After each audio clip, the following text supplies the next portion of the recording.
Let's watch this real quick. You know how much I love goofy sports in all shapes and sizes. I was going ballistic for the freestyle lawnmower obstacle course championship that happened a few weeks back. Like, I get into really silly sports. I He love does. that shit This a is lot. true. And I figured it's time we look back on history and admire the most brutal and silliest sport ever created, X-Arm. I don't know how many of you ever watched X-Arm. I imagine anyone who did stumble across it is right now having a repressed memory and like a PTSD episode, like this fucking flare-up of trauma, convulsing in their chair like, no, my therapist told me X-Arm wasn't real. X-Arm was something that was started, I believe, in 2008. It was the combination of MMA and arm wrestling and pure fucking chaos. It was a beautiful disaster of an idea. It never got popular. I think there was only 4 episodes ever filmed, and they never made it to Or too TV many. or anything. They were hosted online.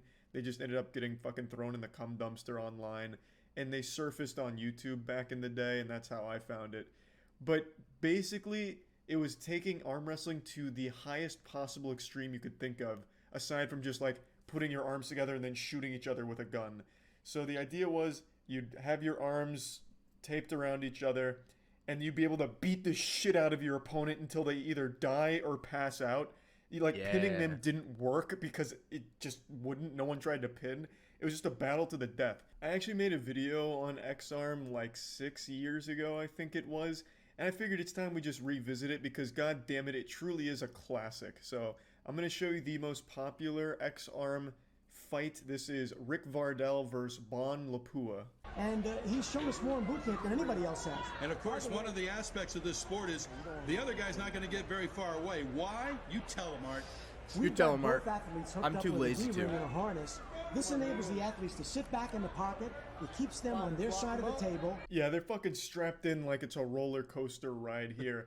This genuinely looks like some shit out of Yu Yu Hakusho's Dark Tournament where Yusuke and that dude with the mohawk have that like just slugfest where they're leaning against knives on the ground until one person dies. Good thought. That is basically that scene for a whole sport. It is incredible that this fucking thing even exists. Outstanding. Bring it back. Now he is in. Well, he's going to have his hands. Brock Lesnar, by the way, before he went to the UFC. This is where he started and made his career. He's trying to get these two men sent. Look at Rick Vardell's face. Also Herb Dean on the right. And he's in his own world, and he's trying to do Oh my god, Brock. Macho man, macho man. Okay. So it's Rick Vardell in blue, Bon Lapua in green, Crazy. and Rick Vardell looks like just the most American dad ever. Dude looks like his name would actually just be Paul Cheeseburger. He looks like he's 1 Miller Lite away from Respect leaving it. his wife and kids. And so he's getting in the head of Bon Lapua a little bit by acting like a feral Miller. animal, so he's grunting, huffing and puffing, showing his teeth like an angry dog. Here we go. Your folks. chest. This one's about ready to start. The action is going.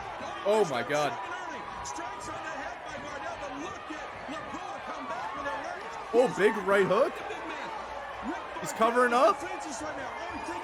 Brock, what's happening? Oh my god. Okay, genuine question. If they're hooked in by the waist, how do they get knocked out? What happens when they do get knocked out? Do they just like dangle there, lifeless, like hanging literally by a thread? I don't mean to blue ball you by Oh, well, here we go. interrupting here, but just look at the fear on Rick Vardell's face as this flurry of fucking meat hammers is coming flying in, just getting clobbered.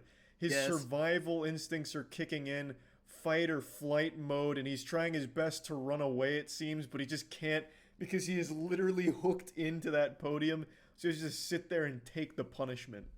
He's doing the hammer shot. And there is Vardell's arm on the table, scoring pins. What does he do best? He pins people. He's a world arm wrestling champion, but right now he is. Say no more, He's no thrown his more. game plan out, Gary. Thrown it out completely. I have not seen him strike yet. Lapua coming down. Oh my goodness. Oh, jumps over the. Oh, he's got him in an armbar. He's throwing an armbar. Wait a minute. Hey, the judge just threw in a red towel. We're going to stop action here. I'm not. Trying to break his leg with an armbar. Just when you thought Rick Vardell was belly up in Holy the water, shit. he hits you with the surprise armbar with the podium assist. It's Like, That you is would have never seen nuts. that coming, I bet. You weren't ready for No. that plot twist. You're right. I didn't. I never saw an armbar ever coming in something like this, especially with a fucking table in the middle. Bardell really turns the tide of battle here by getting this mysterious armbar where he just ends up looking like a metapod hanging from a tree. So he's got his arm like blasted into his nutsack as he's hanging upside down. It's like, It's a surprise when I first tactic, saw this, I surprise couldn't nutsack. believe what I had just seen. And this is a legal move. The only reason this got broken up is because his armbar form was so bad that the referee panicked that his arm was just gonna blast through like a compound fracture. So he broke it up quickly. But it is like, you are allowed to armbar. I wouldn't be surprised if you're like allowed to lean over and like bite on their ear and their nose, spit in their face. Like, the only rule in this sport seems to be you can't bring a loaded weapon or a sharp object. Everything else is fair game. There isn't much time left. Okay, so that begs the question. Is an unloaded weapon okay? And as long as it's not sharp, are you okay? Like, are nunchucks okay to bring? That's neither a loaded weapon or sharp. But I gotta tell you, it looks like Vardell is not ready. Just go straight back for the armbar. For the second time. I don't see a red flag, and I see Lapua hold on. He doesn't have that wrist turned the right way. No, he does not. To pull it down, and they're gonna Gotta get that elbow flat. Even better trying to kick in that position. Absolutely would have. The bell is rung, the round is over. There you go. Yeah, so Rick goes wacko mode again by attempting another armbar. I guess it's his signature move, but unfortunately, once he locked in, there was only 10 seconds left in the round, so Bon Lapua got off a bit easy, because otherwise, he would have lost that entire arm, god damn it. Both men throwing. Both men are throwing shots. Both men are round trying to 2. stand there, and both men are taking the other. Who would have guessed? This is incredible. Now, this is the best action I've seen from Vardell. He's hanging in there. He's saying, okay, you've hit me. I felt what it's like. Now I'm coming back to you, big man. And look at the shots. And both are getting tired. Both are still throwing. Lapua trying to measure him, and he throws one off the top of his head. This is the first time I've seen Vardell with his arm off the Is this table. sponsored by Round 3 Under Armour? continues for a bit longer, and Bon Lapua wins. I'm not going to show you the entire thing because it's just a lot of furious fists flying around. I just wanted to show you this sport a little bit because I often think about it when it comes to goofy sports. Like, I'll see some new sport or like some stupid thing on Reddit, and it's like, this sport is super dumb, and I'm like, yeah, but it's not as dumb as X-Arm or as dangerous. Like, I always compare every dumb sport to X-Arm. Like, it is the gold standard for me for silly sports, and I just wanted to, again, share this with all of you in case you don't remember X-Arm or have never seen it. That's about it. So, yeah.